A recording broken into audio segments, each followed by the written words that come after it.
Good morning guys, David here on Sunshine Acres, beautiful Sunshine Coast. Well, it's probably not so beautiful this week. Been having temperatures of 38 degrees, we're heading for another 35 today, so let's get this done nice and early before it gets too brutal outside.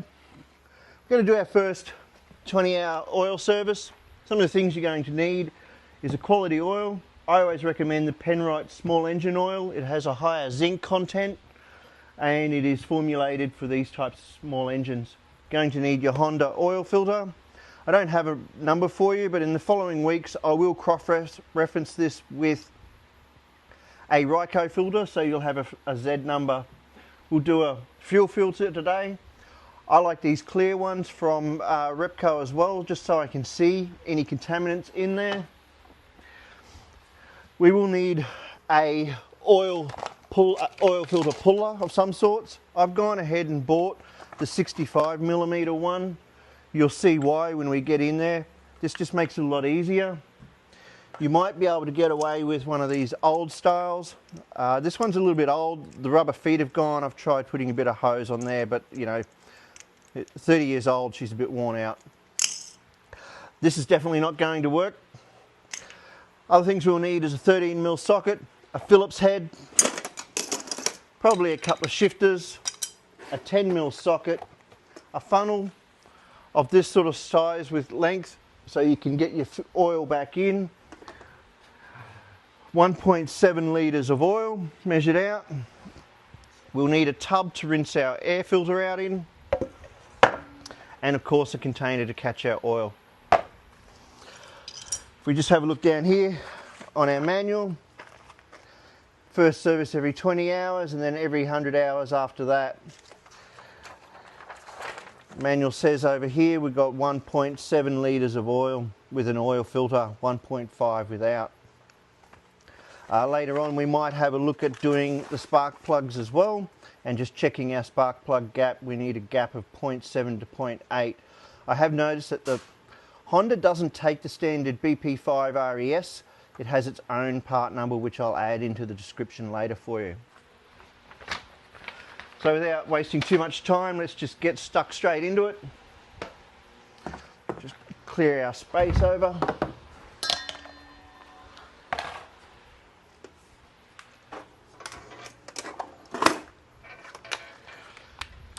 First thing we need to do is remove our rear panel.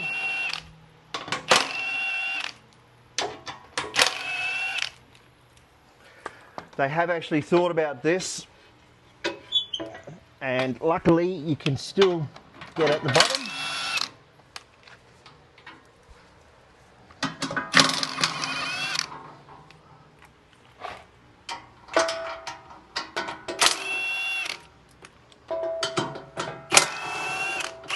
Now you could do this with a shifting spanner if you want. I mean a socket by hand if you like, but who has time for that these days?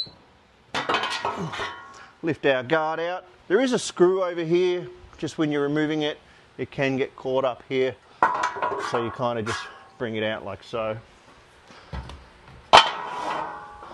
Get that out of the way. I'm just going to remove our guards. Now to get at the oil filter, it is behind in here. And they are on really bloody tight from factory. I'm not sure if it's put on with a machine or if there's a bit of a metal expansion issue there. Remembering that aluminium expands 2.3 times more than steel.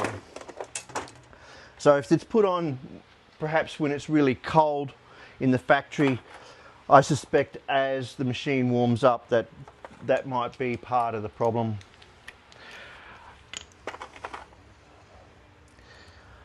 So we're just going to use our little impact tool here. I always just set them down to the lower setting because we're working with aluminium.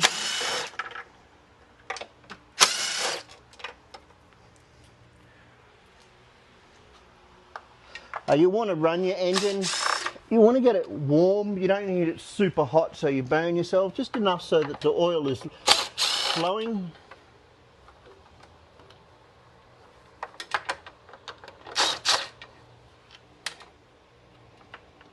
Come on. Okay, we're going to remove our, 2 Phillips head screws also. You could use a screwdriver if you like.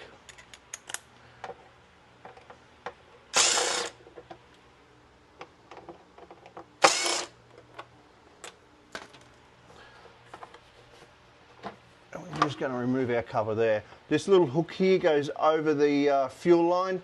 Just remember that when you pull it off.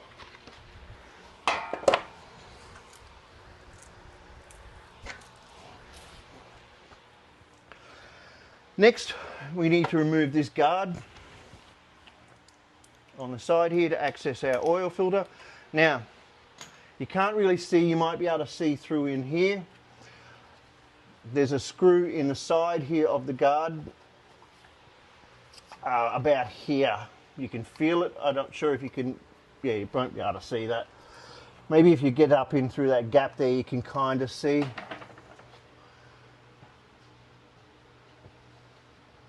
Nah, it's all right. I'll just do it by braille, so I'll just show you guys. It's approximately right here.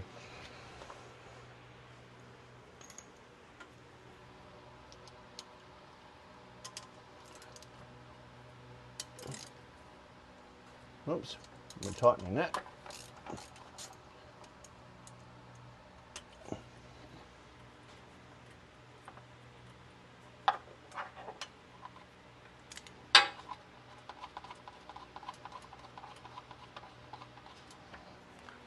One 10mm there,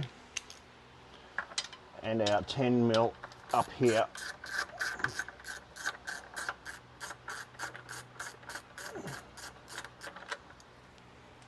And that will just pull over to the side out here. We've got our oil drain hose. So this is where our 2 little shifters will come in handy, wherever I put those. Just here. Ah, behind me, yep. Stop looking.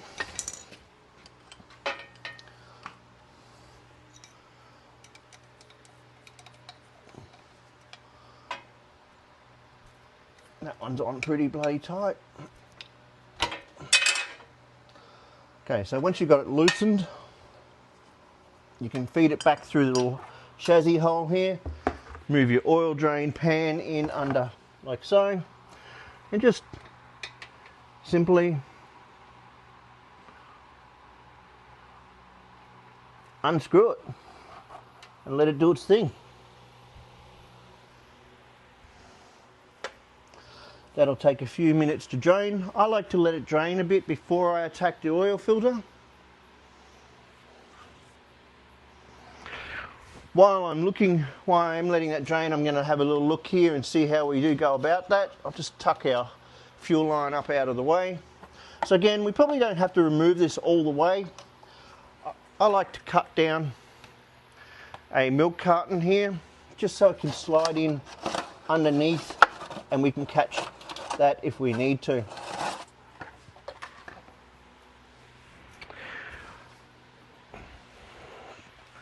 Going to get our trusty new oil filter. So if your oil filter removal tool, if you're going to go and buy one, it's an RST201. It's for a 65mm oil filter.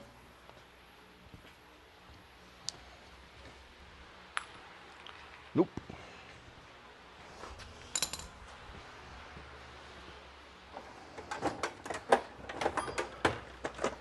Need a socket and an extension.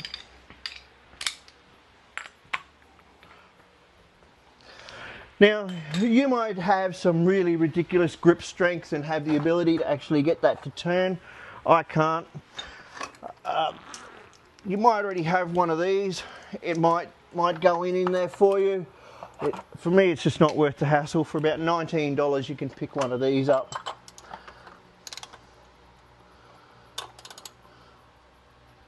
And then that's it. Literally that easy. It's worth every cent. $19, that's on there pretty good.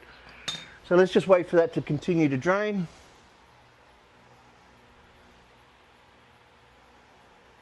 While we're doing that, we can have a look at our air filter. We'll take the foam off, probably give that a little bit of a tap out. If you've got some compressed air, you can blow some compressed air in from the inside here.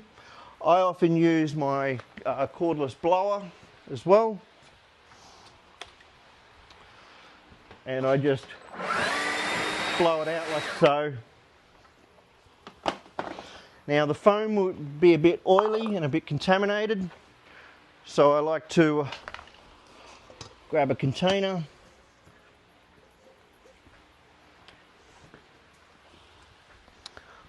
a little bit of fuel. Oops, that's pretty full.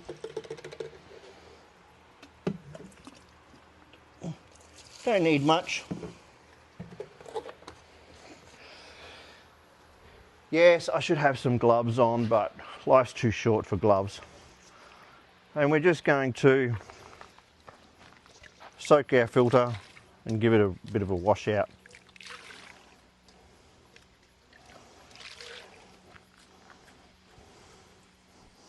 So it's nice and clean. I'll drink that later on. Fit our foam back to our filter. Now it's important that we get it inside the lips here.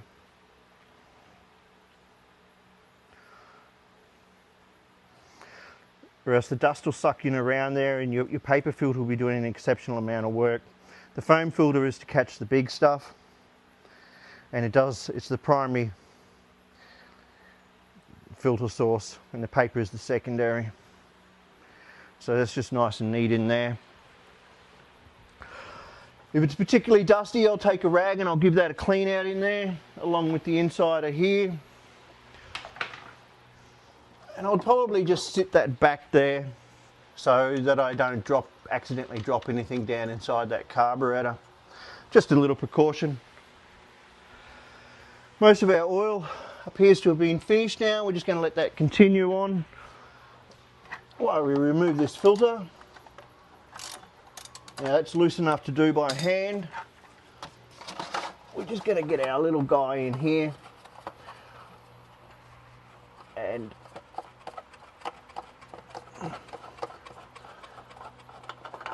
boom, straight in there. As you can see, that catches that nicely, and I'll just leave that sit there for a little bit while that drains as well. Now this is a good opportunity to see the quality of the oil after the first 20 hours. In actual hindsight, sometimes I would probably put a rag in there before I start, so we'll just let that sit there, stay.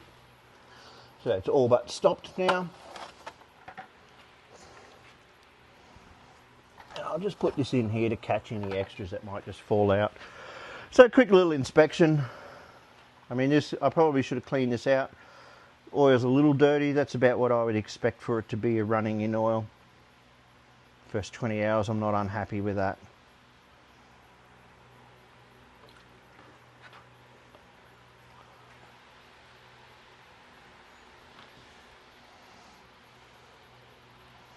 Now it looks like I might need to knock that off at some stage to get that off, but that's okay.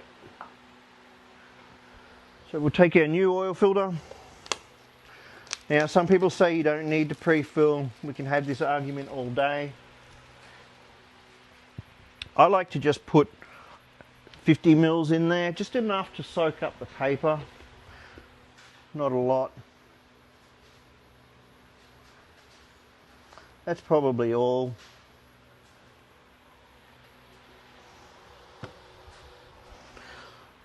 And I just give it a little roll around in there just to soak up that paper, so that when the oil first hits there, it doesn't have to absorb in. See, so we're not going to really be making a mess. It's not tipping out, it's not pouring out, but it's just soaked up that paper. Almost forgot, vital important step, a little bit of oil. You can just use your old oil for this. Make sure you lubricate this nice and soft, nicely.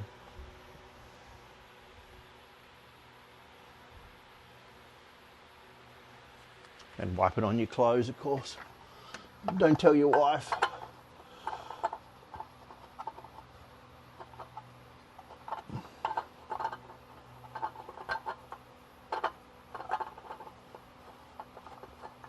Now just make sure you haven't cross-threaded that on there, make sure it turns on nicely. You just want to do it hand tight. That's perfectly tight enough there. I wouldn't want to be any tighter than that. Like I said, I'm not sure why they come out of the factory so tight. I suspect it's got to do with the expansion and contraction of the different types of metal. So while that's sitting there, I would put this back together now. This little rubber goes in the case here. There were some shorter bolts. I suspect the longer one goes in here because there's space for the thread to come out through the bottom here. And this one's going into the side of the case, so I'd like to err on the side of caution and put the shorter bolt into the side of the crankcase. Get it started. And again, this one here is a little bit of braille. You just got to do it by feel. If you really had to, you could put a mirror, you could put your phone down there and use the camera to see what you're doing, but I don't think you really need to. Now that we've loosened and replaced the stock oil filter, future oil changes we might be able to just do with our hands, but I've got the tool now, so I'll probably just use that in the future as well. Now with aluminium, how tight is tight, so I like to just bring it up to about to where it stops, and then we're just looking for about 1/4 of a turn. Perfect. So that's all the tension, that's all I'd like to see into aluminium. If you had a torque wrench, you could do it with a torque wrench, but a lot of torque is also done on a degree wheel.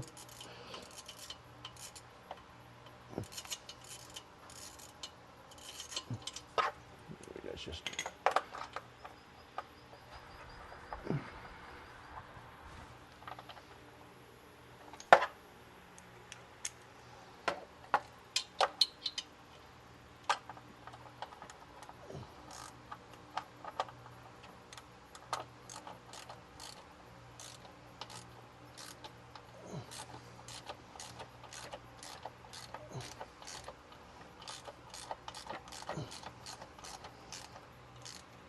okay, so we've reached about the end point there, just 1/4 of a turn, 1/8 of a turn, about that. Our oil looks like it's finished draining down. So, just bring our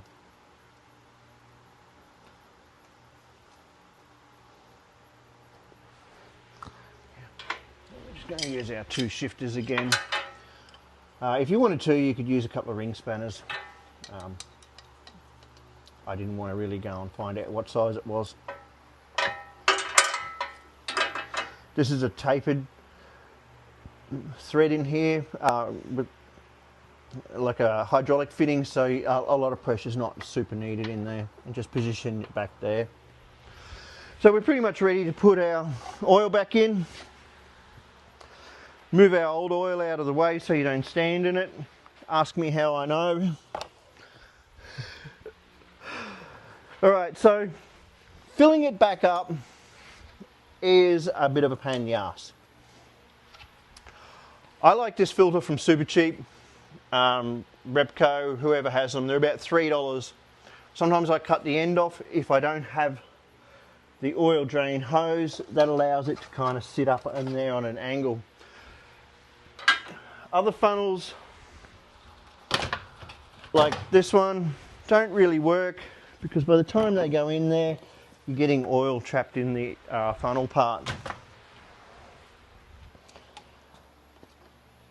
So for me, this seems like it's probably the easiest, and you can just hold it there like so. You can probably even just wedge it in. I wouldn't walk away from it though.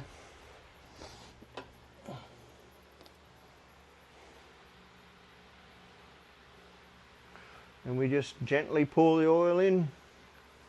Maybe just check that we're not making a mess down the other end.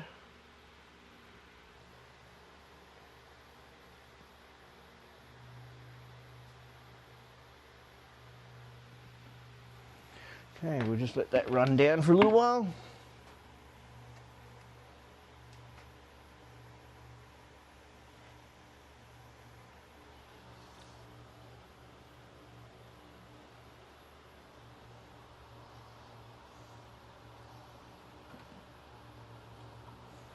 bring that up. Quite often I will just sit this near our oil catch can, depending if I want to reuse it again.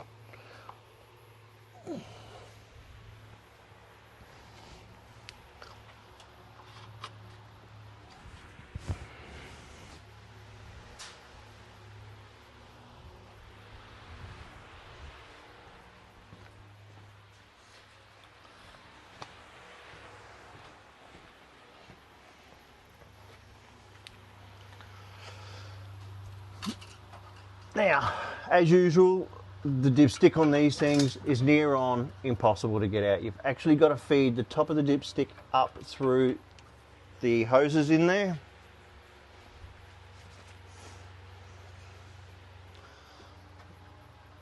Like so, and then bring it down.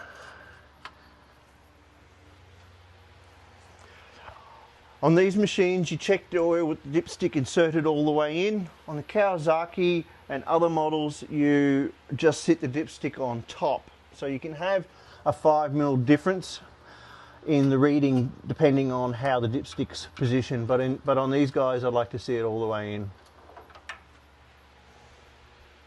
Now that's nice and clear. We can see both holes are full. So we're definitely full.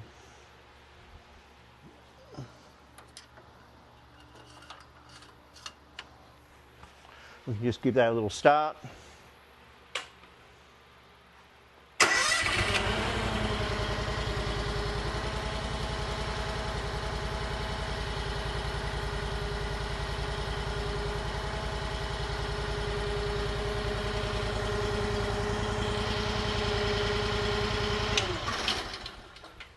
Sounds beautiful. So the next thing to do would be to put the cover on, but we're going to change the fuel filter for the purposes of this one. So because there's no fuel tap, we're going to have to kink the line here. I'm just going to use a set of these.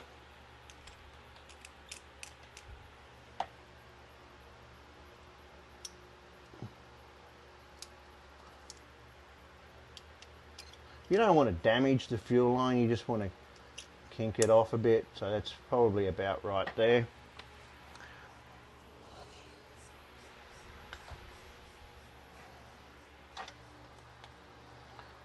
Remove our squeeze on guy. You might want to just pry it off. Oh, I don't think we actually got that all the way off, hey? So we'll just hold that up a bit higher, maybe give that a bit.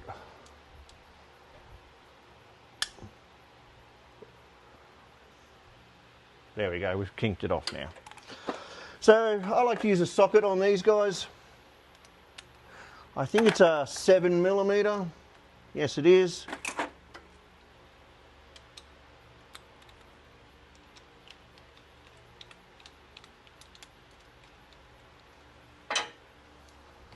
Remove our fuel filter. Sometimes I'll just tap her out here on the concrete just to see if there's any shit coming out. That looks like it's been pretty good. One of the really good things about this DRT is the fuel tank's above the carburetor, so we don't have to worry about it trying to pull fuel up from underneath the engine. So this should almost just basically prime itself.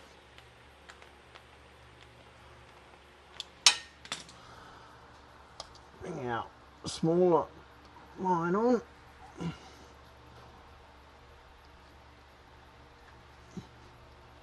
Now this is a multi-fit fuel filter for I think 6 and 8mm lines.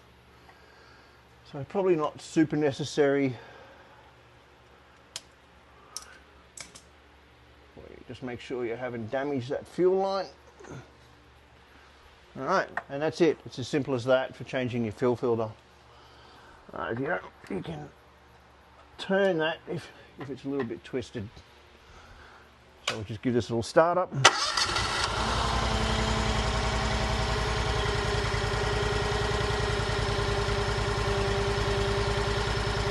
hopefully you get some fuel in.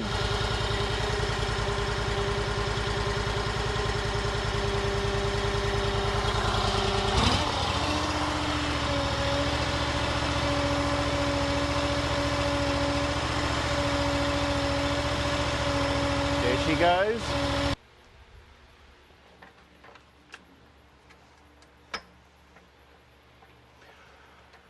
Thought we'd just have a quick look at a spark plug while we've got the opportunity, while we've got it apart. So we'll just grab our spark plug tool and get gap tools as well.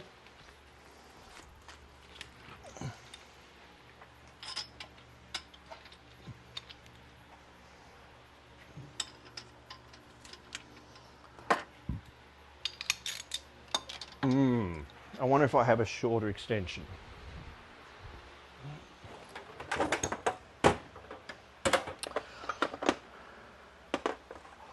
I do, and I already had it, but I'll just use the toggle one there. It's actually on the end of the impact gun. Oh.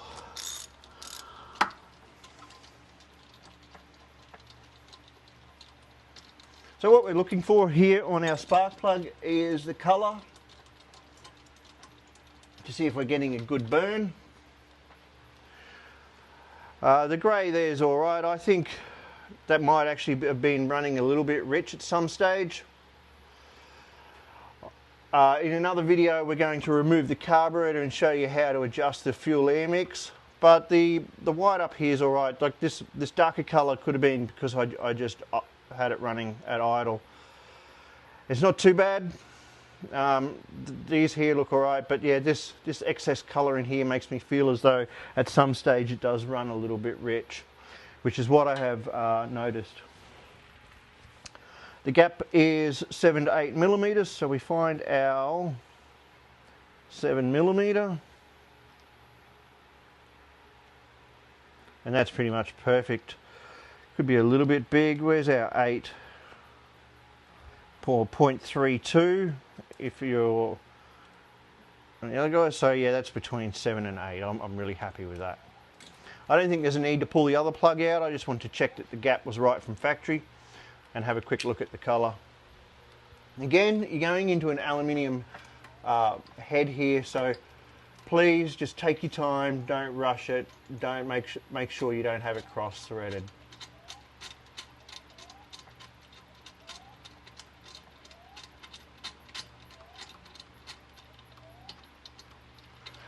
If you're worried about your plugs, you could just replace them. These are a little bit more expensive than just say your normal BP5 RESs, but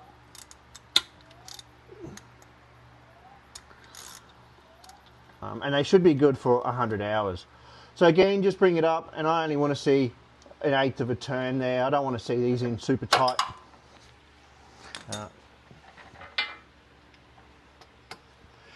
Again, the metal will expand, the aluminium block will expand 2.3 times more than the steel. So when it gets hot, it should actually really grab onto that steel spark plug. Next, we'll put our cover back on. Not forgetting to hook our little hose up in here. Look, if you really wanted to, you could probably break that off and just leave that off. I don't know if it's super necessary. Nope, that's not on very nice at all.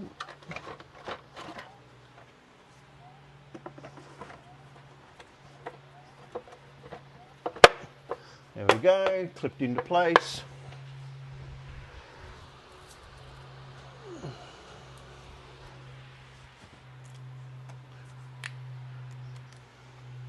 A little bit tight.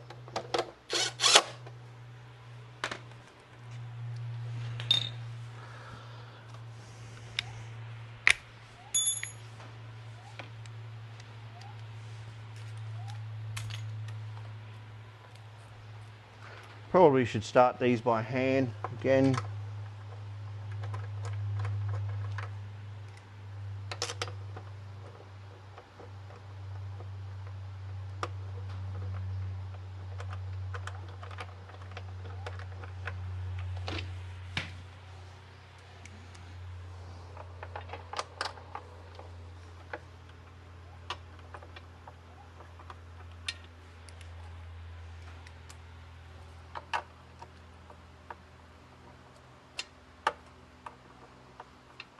Are you going to make me look?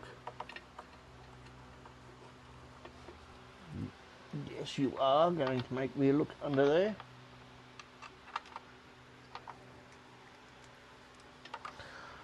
Let's just make our life easy. Grab the longer one. Alright.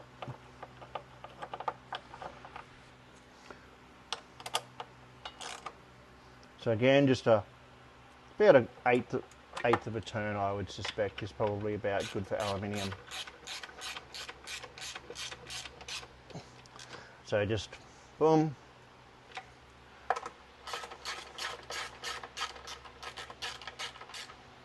You know, maybe if you just use your fingers there, just finger tight, whatever works for you.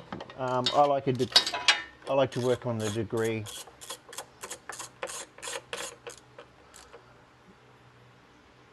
Perfect.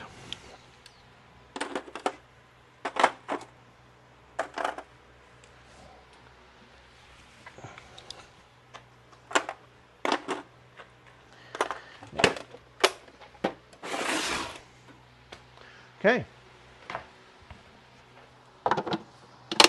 And that, our friends, is how you service your first 20 hours engine service. I hope you found that useful. If you'd like more of these, drop us some comments. Let us know what you'd like to learn. In the next video, we're going to do the hydraulic oil change. It's a bit more complex. Actually not more complex, probably more messy. We'll find out. Enjoy. Like and subscribe. Actually, before I go, probably should show you, this one here is a little bit harder to get back in. Again, you have this bolt here that gets in the way, so it has to come in on an angle like so, and up and over these lips. A little bit painful. I like to get them all started.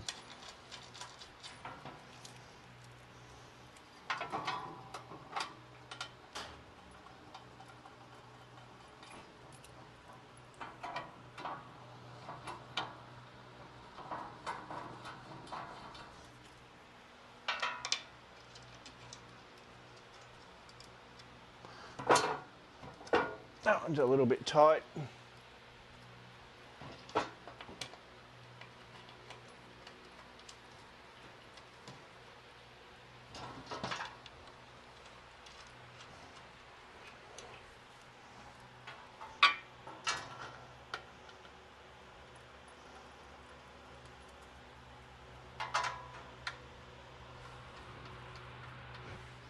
Grab our trusty rattle gun again. I just have it on the lowest setting.